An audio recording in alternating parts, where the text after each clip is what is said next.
Good morning, everybody, and welcome to episode 85 of the Ask the Coach show, where PingSkills answers your table tennis questions. Today, we've got something a little bit different for you. We've got our first guest on the show, Mark Taylor from the Warrnambool Table Tennis Association, to talk about how to run a successful club. So a big welcome to both Alois and Mark. Good morning. Morning, Jeff. Howdy, Jeff. Morning, So, Mark. yeah. How's it going? Well, it's early in the morning where I am, so It it's going well. Well, go on 6:30 now, but get up at 6, ready for the show. 6:30, out to everyone. Mark had a big night last night. Went to a World Cup cricket match At the MCG, first time Bangladesh had played at the MCG, so Sri Lanka and Bangladesh. Fantastic atmosphere, really, really terrific. So, what was the crowd like, Mark? It was a fairly small crowd in terms of what we're used to here, but probably around 20,000. But they were making enough noise for 60 or 70,000.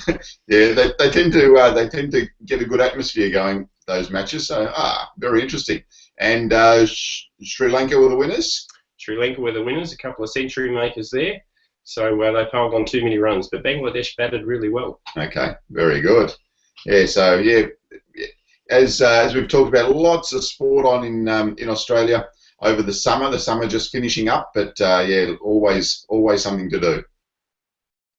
I'm not sure where I go ahead of summer. Yes.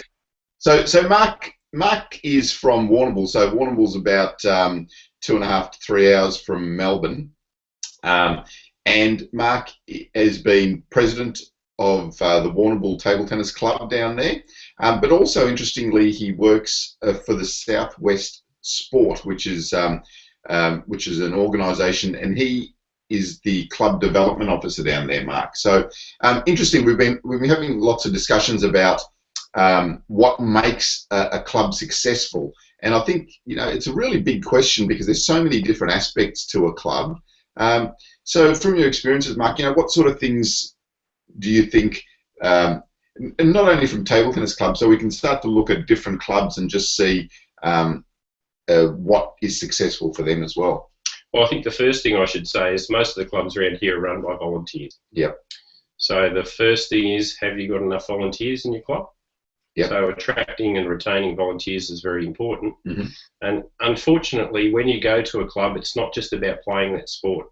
For a lot of people, it's walking in the door and kicking the footy or playing with the basketball, or in our case, having hit a table tennis. Yep. But it's about policies and procedures that go beyond that so that it's fair for everyone that's there. Yep. And that they can provide feedback so the committee knows the direction they're heading in. So starting off with a bit of a plan. Yep. And then spreading the workload, I think, are good things that you can do at your club as well. Yeah, so the plan's interesting, isn't it? Because, I mean, often when we think about starting up a club, we think about, well, let's just get down there and let's have a hit, and but the issues are always, where do these players come from? And then it's got to be viable as well, isn't it? I mean, you can't run a club be making a loss all the time. So it's, as you said, finding those volunteers is crucial, and then making the club viable as well. Well, the first club I was involved in was in somewhere close to where you live, Alice, and one of the difficulties that we had is that we needed a certain number of players so that we could actually pay the rent every week. Yep. So in terms of dollars, what sort of rent were you talking for the year? Well, we were talking about $25 an hour, which was $100 a week. So, we're up around our playing time, about $8,000, $9,000 in rent. Wow. Okay. The club I'm at the moment, it's a significantly different situation to that. So we don't have to worry so much about finances, and therefore you can focus on things like where you recruit your members from. But if you're worrying about finances, I think your focus tends to be in the wrong direction. Yeah. But every club's got a lot of actions on their plate, and it's about knowing what those actions are and prioritising them so that you're getting the main ones done first. And I guess some clubs think what a good thing to do would be, but they miss out on their priority actions, so their club's pulling in the wrong direction. Yeah.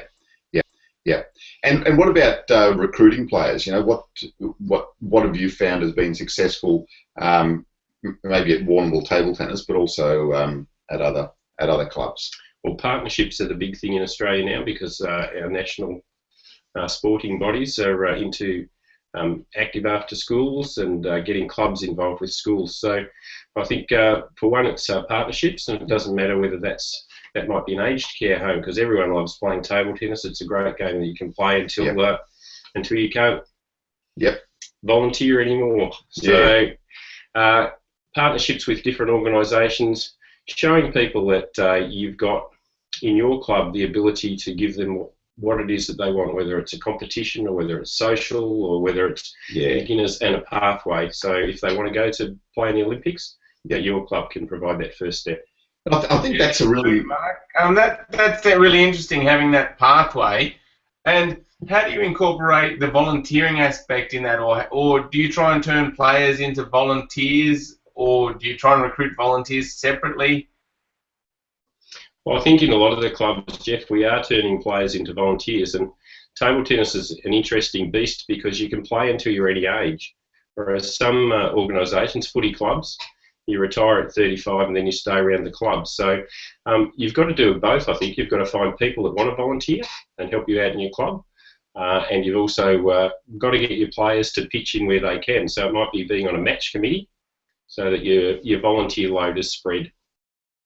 Yeah, and I think that's a really crucial one, isn't it? You know, talking about table tennis playing till whatever age, you know, the veterans or the seniors table tennis has grown so much in the last 20 years, and that used to be where all our volunteers came from. It used to be, you know, you played till you're 30 or 40 or whatever it is, and then a lot of players would then form committees. They wouldn't play that much. But they would be around the club. They loved the sport, and that was their way of being around table tennis.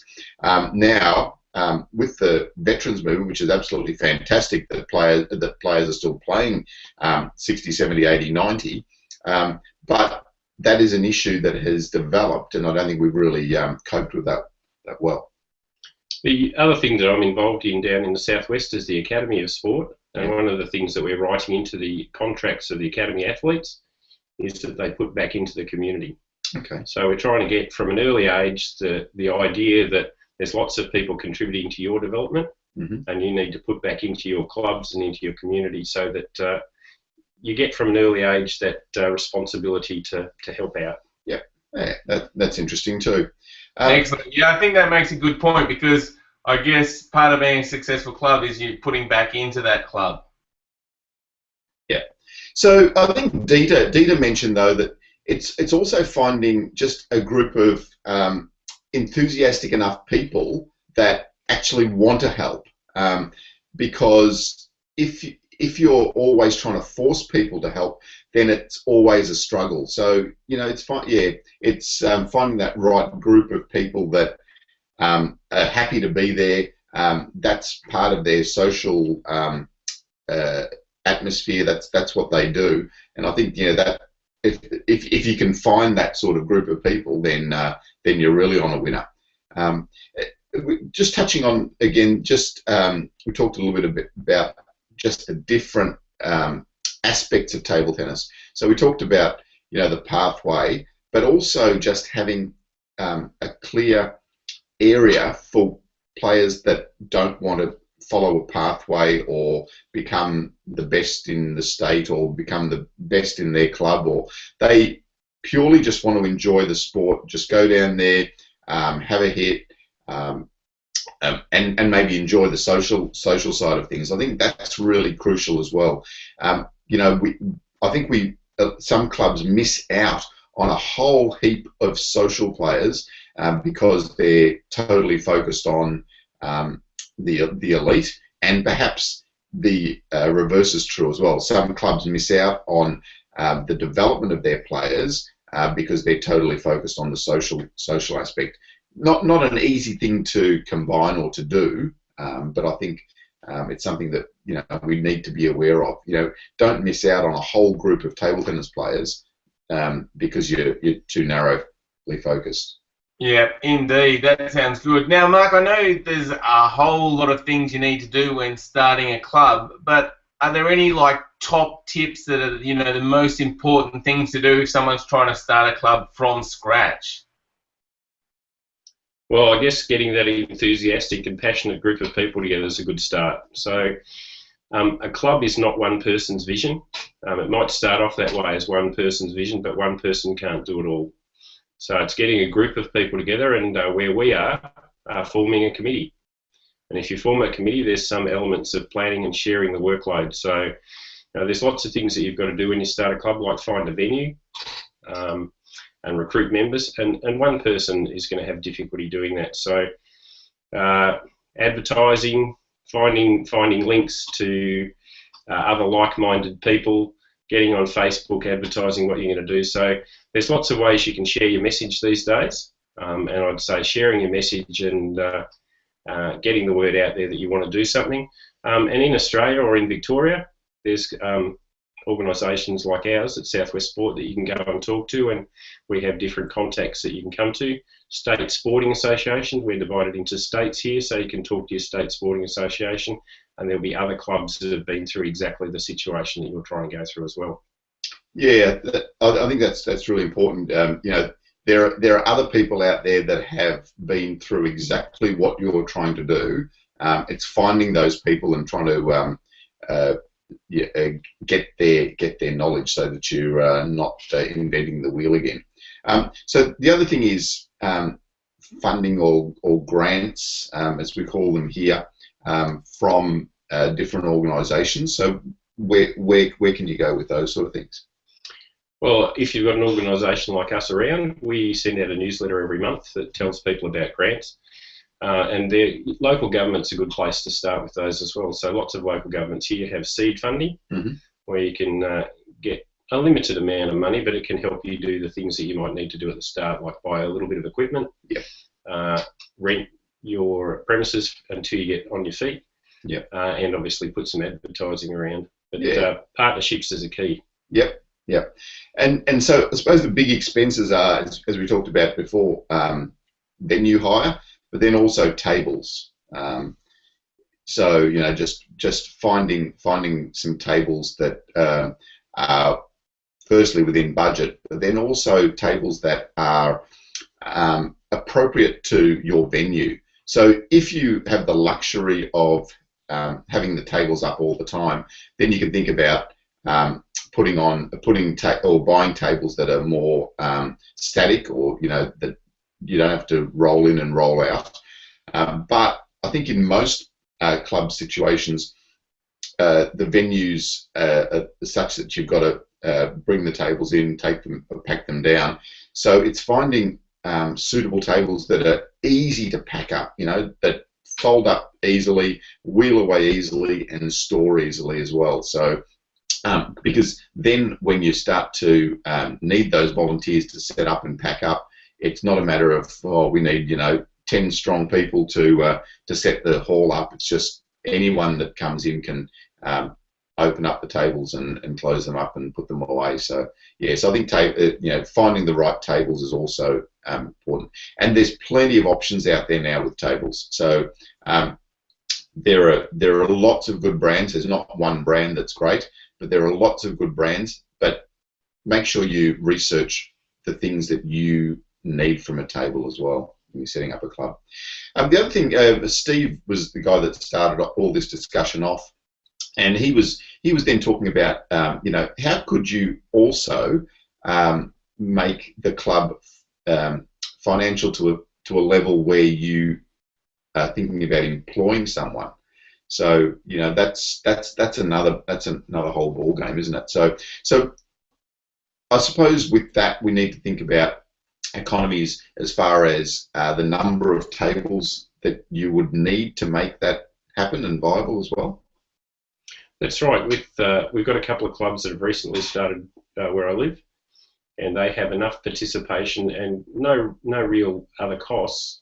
But if you contribute a very small amount of money, you can get a part-time person to do some of your administration work. But with table tennis, obviously we've got venue hire and we've got the purchase of equipment, so it might be a little bit longer before you get the finances behind you. But you know, even with 5 tables, and you have two-person teams, you could be have 10 teams, 20 teams involved. Yep. Then as long as you organise yourself pretty well, I think you could start to have part-time employment. But if you're looking at full-time employment, that's probably another story. Yeah. So with part-time with part-time employment.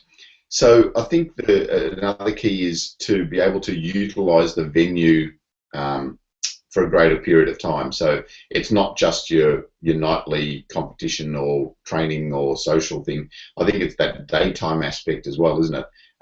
So trying to get school groups in, senior groups in, those sort of things. So for a school group, I think you really need, at least 5 or 6 tables.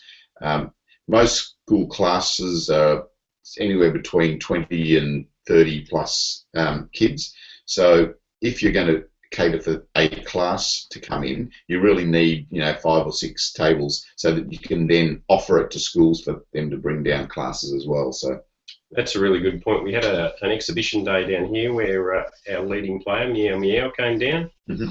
and unfortunately they only allocated us 3 tables, and there were 50 kids in a group. Yeah.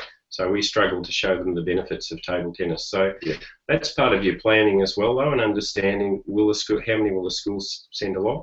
Yep. And putting your tables up in a basketball hall means that you can, you might even get 12 or more on different occasions. But again, there's more startup costs with buying those 12 tables and then having somewhere to store them. Yeah, that's true, isn't it? Yeah. So and then finding the funding to get that up and off the ground. So it's all interesting, isn't it, Jeff? It certainly is, yes. So I think the things that I've picked up is you definitely don't try and do it all yourself. Try and get the message out about starting a club. Find other people that are interested, and from there you've got a core group of people that you can sort of spread the load. And then I guess from there, once you've got that core group, you need to form a committee and then sort of do all the tasks that are required to set up a club. Find the venue, find the tables, do all that kind of stuff. But then you've also got to spread that load to plan out activities for all different types of players that would come to your club, and then you can sort of grow from there. And if things go well, maybe you can get a part-time person on board. That's what I sort of picked up. Does that sound like a good plan, Mark? Sounds like a very good plan, and obviously we've got events like markets that happen all the time. And you might be able to take a table down to a market and expose table tennis to people that it hasn't been exposed to before. So there's lots of ways you can advertise that you want to start something. So this forum's a fantastic forum. I see lots of people answering your questions and putting their experience forward, and I would encourage people to do that. So when the PingSkills question of the day comes out or any other comments, get online and add your thoughts. And then people can pick and choose the things that actually suit them as well. Excellent. Well, that sounds great. Well, thanks so much, Mark, for coming on. It's been very insightful, and hopefully it's been helpful to everyone out there. And I see Brocky's on there, and he just said, Alois and Jeff, can you introduce your new coach? So you obviously missed the start, Brock. You need to get on a bit earlier. Mark Taylor from Warrnambool Table Tennis. And I am a qualified level 2 coach. Absolutely. So in Australia, level 1, level 2, level 3. So he's getting up there. Indeed. Very good. All right. Well, let's move on to the PingSkills question of the day from yesterday, Alois. And it was, what was the most important thing you learnt at your first tournament? And maybe Mark can answer this one too. Yeah. So for me, I think it was just seeing some different players and just seeing that, wow, seeing the older players. So I was quite young, and I remember when I played, there was the under-18 final at the same time, and I remember watching those guys play and just thinking, wow, this is just amazing, just the level of their play. I remember Robbie Javor, who was one of the he was Australian champion several times. He was playing in the under-18s, and he won the under-18s on that day, and I still remember that, how fantastic he was, and that was something that I could aspire to. Yeah, what about you, Mark? tournaments? Well, my first tournament, I'll probably talk about my son who played his first tournament. I guess the thing that I learnt is that everything's not going to go according to time. So there'll be times where you'll be playing a number of matches in a row, and there'll be times when you're going to have a large break. So you got to prepare yourself for both of those aspects. And I think we had a number of times where we didn't take in food at the right time. So you could see after lunch where he fell off the trail because he hadn't had the right food and hadn't had the right drinks. Yep. Okay. It's great. Yeah, it was a long time ago, Alice. I'm trying to remember. I think the biggest thing that I found was just seeing how good players were around you. Like, back then, it wasn't so easy just to go online and watch the best players in the world, but to see them physically, in the same venue as you and see how good players could be was very inspiring. So, that was the thing that I took out of my first tournament, that, there's players around you that are just like you, but, are better, and you can also get there if you train hard. So that's what I got out of my first tournament. Yeah, very good. Yeah, so I think if you haven't played a tournament, guys, just get out there and give it a try. It's a really interesting experience. You might win some, you might lose some, you might get thumped. Who knows? But just get down there and have a look. Yes, indeed. Alrighty. You're not playing still, Alice, because I see there's a question that says, "Are you better than me?" And I think we all know the answer to that question. Brock has got, "Are you better than Mark Alloys?" Well, that will be yet to be determined. We might go out in the shed and have a battle off shortly. Is it high enough for me to lob? Yes. Mark's, he's only a lobber. He's just a lobber. Excellent. All right. Well, the PingSkills question for today, Alois, is: have you started using the plastic balls? So everyone, jump on to pingskills.com and leave a comment. Let us know if you are using the plastic balls. Yeah, it would be really interesting. It'd be interesting to just see a percentage of, who has actually started using them. So yeah, get on there and put in your comments, guys. Great. All right. Now, Christopher's got an update for us. He says, "Hi, Jeff and Alois, just an update on the club. We've implemented a few of the suggestions you gave, and numbers have been steadily increasing. We hit our peak a few days ago, about 24 people with 4 tables, and may need to look at another venue. Thank you." So some of those tips are definitely helping, and hopefully, Christopher, you've got some more ideas, thanks to Mark, out of the show today. All right, the next one is from Baswa, who says, "When a ball comes not too fast on the left side of the table, I go to the left corner and try to play the forehand topspin stroke. But while doing the movement very fast, I lose balance and move away from the table. What should I do to stop this?" Yeah, so when you're moving, so right-hander moving across that way, it's really important that when you move that way that you get balanced and stable before you make that next ball. So if you're still moving and trying to play your shot, then there's no chance of recovery. You're going to be flying out that way, and if they block the ball back, you're going to be in all sorts of trouble. So the crucial thing is to move, stop, and then make your hit. And that way, then you'll be balanced to be able to move back again. And we've got a lesson on the move, stop, hit. So we might put a link in about that one, Jeff. Okay, yeah, I'll put a link in. And so, can you practice? How do you practice that? Do you need to actually be playing some shots, or can you even practice it without a ball?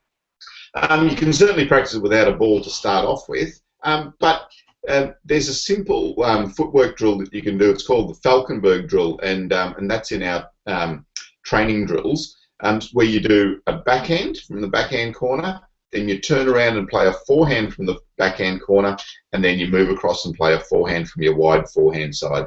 So, so the Falkenberg is a great drill to practice that movement around and pivoting around on your backhand side to play the forehand, get your stability, and then be able to move back again over to your forehand side. Great. All right. This question here, Brock said, who is the better between all three of you? So clearly that's me, guys. Well, between me and Jeff, it's definitely me. So it's just a matter of Mark and I going out to battle for the top spot. I just need to get I've got a bit of an injury, so He's making excuses already. Indeed. All right. Lucas has jumped onto the Google Q&A app and asked a question live on the show, which you can all do by going to our Google Plus page. He says, a couple of days ago, I started using a fast topspin against a very side spin serve. It worked pretty well for me. Is this an effective way to return the serve, or is there a better way, like a short push, a chop, or something else?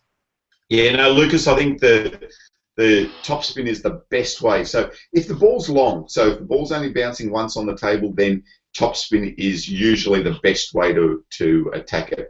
Now, even if the ball's got side spin or back spin or top spin, doesn't really matter. As long as you're brushing that ball well on the contact, then you're going to start to overcome a lot of that spin. So if the ball's got side spin, it's going to curve a little bit. As long as you brush the ball heavily, it'll go in the direction that you want to. So top spin is definitely the go, Lucas. Yeah. If you're missing, doesn't matter. You know, just keep going, keep trying to top spin that ball, keep getting a nice, a sharp action on the ball, and you'll start to be able to get that ball back really well, and you'll get into an attacking position in the rally as well. Yeah, so definitely on the right track there, Lucas. Keep going with that, and yeah, keep top spinning those long balls. All right. Next question is from Edgar, who says, I want a premium membership for 1 month only, but apparently you charge my PayPal account every month. How do I get 1 month only to try it out? So I might hand over to you for that one, Jeffrey. You're the expert at that. Sure. So yeah. So when you sign up, it is a recurring subscription, but you can cancel your membership at any time. So you can sign up and then cancel your membership, and you can do that easily through the PayPal site, or send us an email and we'll cancel it for you. And then you will have access for the first month and won't be charged again. So it's a pretty straightforward process. Yeah.